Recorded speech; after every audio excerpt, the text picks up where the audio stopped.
Good morning class. आपका फिर से स्वागत है हिंदी की क्लास में। देखिए, आज का हमारा जो टॉपिक है वो है विशेषण। तो चलिए स्टार्ट करते हैं। उससे पहले मैं थोड़ा बता देती हूँ कि आखिर ये विशेषण होता क्या है।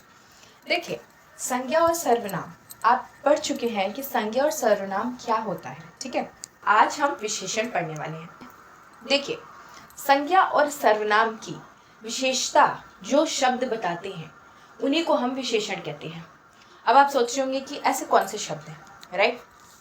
देखिए, जैसे कि मैं अगर अपनी बात करूं, ठीक है, जैसे कि मुझे ले लीजिए, मैं क्या हूं, एक लड़की हूं, ठीक है। लड़की होने के नाते मैं एक संज्ञा कहलाऊंगी, ठीक है। और अगर मैं अपने नाम की बात करूं, जैसे मेरा नाम साक्षी है, तो भी मैं एक संज्ञा कहलाऊंगी, राइट।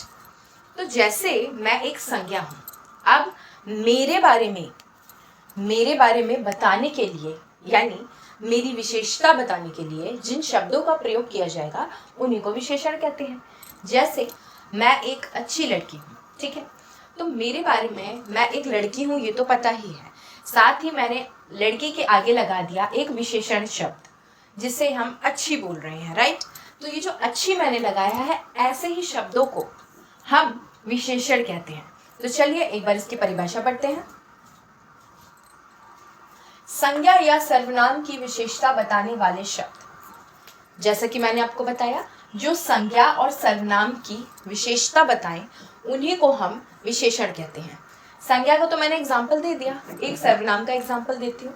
जैसे कि अगर मैं बोलूँ वो एक सुंदर लड़की है, राइट।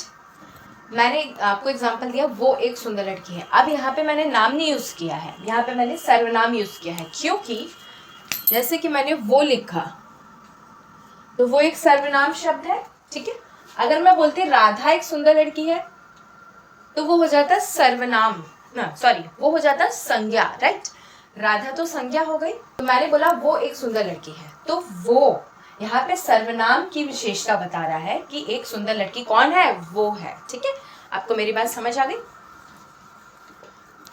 दूसरी बात समझना इंपॉर्टेंट है, विशेषण जिस शब्द की विशेषता बताते हैं उसे विशेष्य कहते हैं। अब देखिए ये विशेष्य क्या है।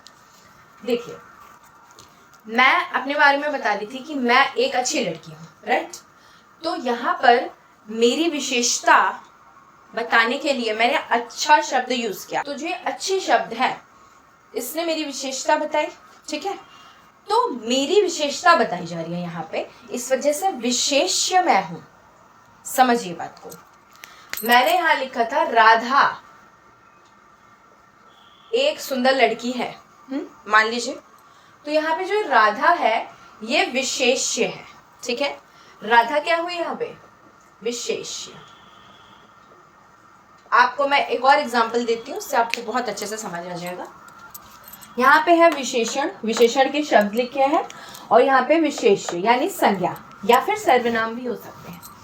तो देखिए, लाल गुलाब, लाल गुलाब, गुलाब क्या है, संज्ञा। गुलाब तो एक संज्ञा होती है, राइट। तो गुलाब की विशेषता बताई जा रही है रंग के रूप में, ठीक। गुलाब की विशेषता, कैसा गुलाब है, लाल। कैसा गुलाब है, लाल। तो लाल जो है वो विशेषता हो गई, और लाल हम किसे बोल रहे हैं, गुलाब को, इसलिए गुलाब जो है वो विशेष्य हो गया। दूसरा एग्जांपल, बच्चे दो, बच्चे। अब मैं बोलूं वहां बच्चे हैं, ठीक है, कितने बच्चे हैं। अगर आप सवाल पूछेंगे कि कितने बच्चे हैं, तो यहाँ पे मैंने दो बोला, दो यानी कि विशेषता बताई मैंने कि वहां पे दो बच्चे हैं, ठीक है। उसके बाद है आदमी, आदमी कैसा आदमी, मोटा आदमी, ठीक है। आसमान, कैसा आसमान, नीला आसमान, ठीक है। तो आपको आई होप ये बात समझ आ गई होगी कि विशेषण और विशेष्य होता क्या है। तो अब हम विशेषण के भेद पढ़ेंगे। विशेषण के भेद, देखिए, विशेषण के भेद समझने के लिए हमें पहले ये समझना जरूरी है कि विशेषण के भेद होते कितने हैं। गुणवाचक, संख्यावाचक, परिमाणवाचक और सार्वनामिक विशेषण, ठीक है।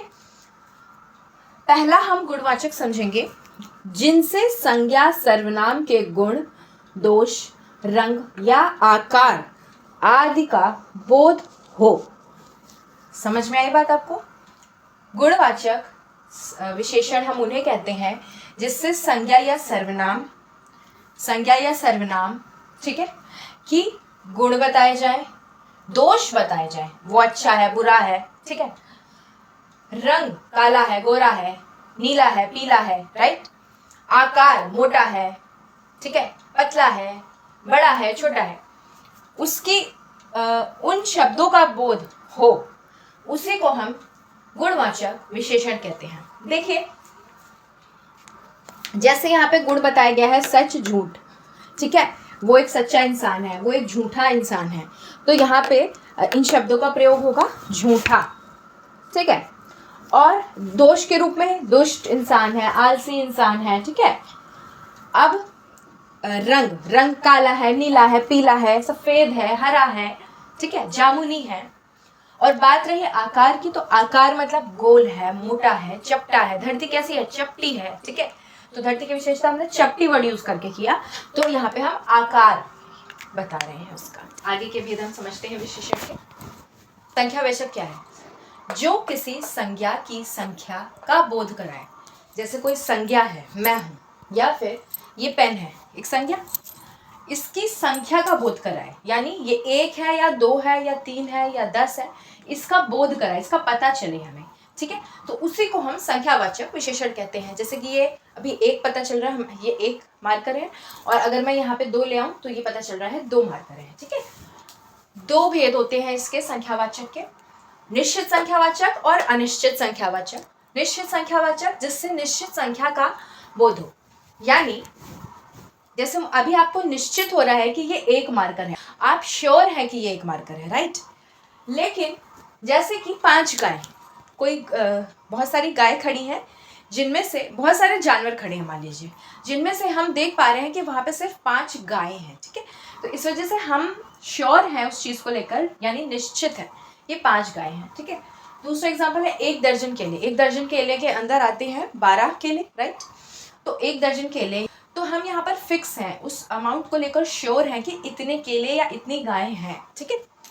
अनिश्चित संख्यावाचक यानी जो विशेषण विशेष की अनिश्चित संख्या का बोध कराए, ठीक है, अनिश्चित संख्या का बोध कराए, उसी को हम कहते हैं अनिश्चित संख्यावाचक। जैसे कुछ लड़के थोड़े पैसे, यानी जैसे हम बोलते हैं यार तेरे पास कितने रुपए हैं, तो उसका दूसरा साथी बोलता है कि मेरे पास तो थोड़े ही पैसे हैं।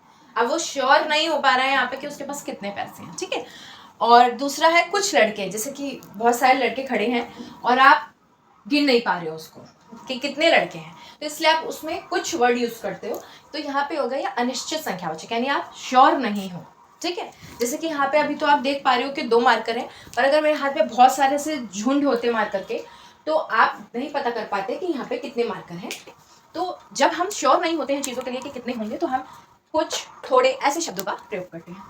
अब तीसरा जो है इसका भेद है परिमाणवाचक, जो विशेषण अपने विशेष्य की मात्रा या परिमाण के विषय में जानकारी दे, यानी कोई ऐसा विशेषण शब्द है, ठीक है, जो अपने विशेष्य की मात्रा या परिमाण, यानी 2 किलो आलू, ठीक है, यहाँ पे मैंने क्या लिखा, 2 किलो आलू, यहाँ पे नंबर्स का यूज हो रहा था, और केले को दर्जन में हम काउंट करते हैं, इस वजह से 5 गाय 1 दर्जन केले, तो दर्जन 1 नंबर्स में काउंट हो रहे हैं, इस वजह से ये संख्यावाचक के अंदर आएंगे।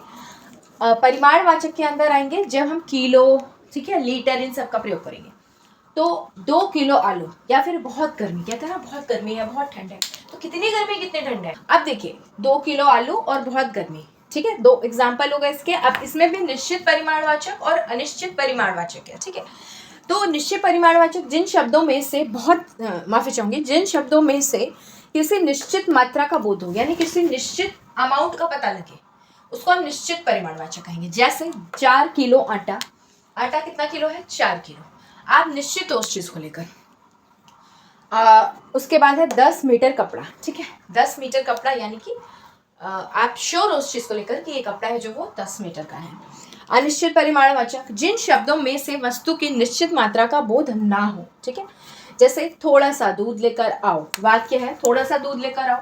अब इसमें फिक्स नहीं है कि भाई कितना दूध लाऊं, चाहे तो इतना ग्लास में इतना सा भर के लाऊं, बड़ा बॉटल होता है उसमें भर के लाऊं, ठीक है। तो हम यहाँ श्योर नहीं है। कुछ पैसे मुझे भी दे दो, एक साथी बोल रहे हैं अपने फ्रेंड से कि यार कुछ पैसे मुझे भी दे दो। अब वो ये नहीं बता रहे कि कितने पैसे दे दो, उसने बस इतना बोला कि कुछ पैसे दे दो, ठीक है।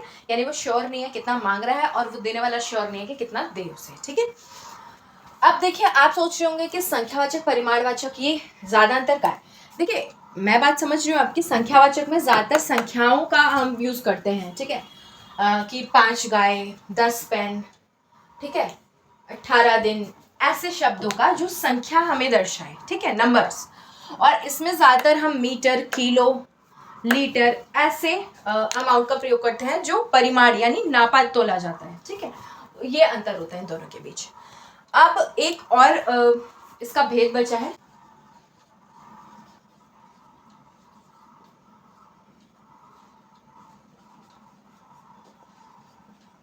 देखिए, अब ये जो चौथा हमारा आखिरी विशेषण का एक भेद है उसको समझते हैं। सार्वनामिक या संकेतवाचक कहते हैं इसे, जो सर्वनाम शब्द संज्ञाओं से पहले आकर उनकी ओर संकेत करते हैं। देखिए, जैसे कि मैं एक संज्ञा हूं, ठीक है, और सर्वनाम वो शब्द आपको पता ही होंगे कि संज्ञा के स्थान पर यूज होने वाले शब्द होते हैं, ठीक है। लेकिन अगर यहाँ पर मैं अगर एक एग्जांपल दूं आपको, यहाँ लिखा है यह लड़का पढ़ रहा है, यहाँ पर लड़का हो गया आपका संज्ञा और ये हो गया आपका सर्वनाम, ठीक है। तो ये जो यह है, ये यहाँ पे सर्वनाम के रूप में नहीं बल्कि सार्वनामिक विशेषण के रूप में यूज हो रहा है, इसीलिए इसका नाम सार्वनामिक है, क्योंकि यहाँ पे यह का भी प्रयोग हो रहा है और साथ ही यहाँ क्या लिखा है, सर्वनाम शब्द संज्ञाओं से पहले आकर, ये संज्ञा उससे पहले आकर सर्वनाम शब्द ने विशेषता बताई है किस लड़के की, इस लड़के की, ठीक है, कि वो क्या कर रहा है, वो पढ़ रहा है। एक और एग्जांपल लेते हैं, वे हिरण भाग रहे हैं। यहाँ इससे क्या पता चल रहा है, इससे क्या बोध हो रहा है हमें कि वे हिरण भाग रहे हैं। अब यहाँ पे माफी चाहूंगी, यहाँ पे संज्ञा क्या है, संज्ञा है ये, ठीक, और वो क्या कर रहे हैं, भाग रहे हैं। इसके बारे में हमें बता रहा है कौन, ये वे शब्द, कि कौन से हिरण भाग रहे हैं, भाई वे हिरण भाग रहे हैं, वहां पे हिरण है वो भाग रहे हैं, कई सारे हैं इसलिए रहे हैं यूज हुआ है, यहाँ पे कई सारे हिरण हैं जो भाग रहे हैं। तो ये है सर्वनाम। तो इसीलिए हम सर्वनामिक विशेषण कहते हैं या संकेतवाचक विशेषण कहते हैं, क्योंकि ये संकेत भी कर रहा है कि ये लड़का या फिर वे हिरण, हम संकेत कर रहे हैं यानी कि पॉइंट आउट कर रहे हैं, पॉइंट कर रहे हैं, राइट। जैसे कि ये पेन, मैं बोलूं ये पेन काला है, तो यहाँ पे ये बोल के मैंने संकेत किया, इस वजह से इसका नाम संकेतवाचक विशेषण भी होगा और इस वजह से इसका नाम सार्वनामिक विशेषण भी होगा। तो आई होप आपको विशेषण की क्लास अच्छी लगी हो और समझ आया हो। तो ऐसे ही पढ़ते रहिए और मेरे वीडियोस देखते रहिए। धन्यवाद, जय हिंद।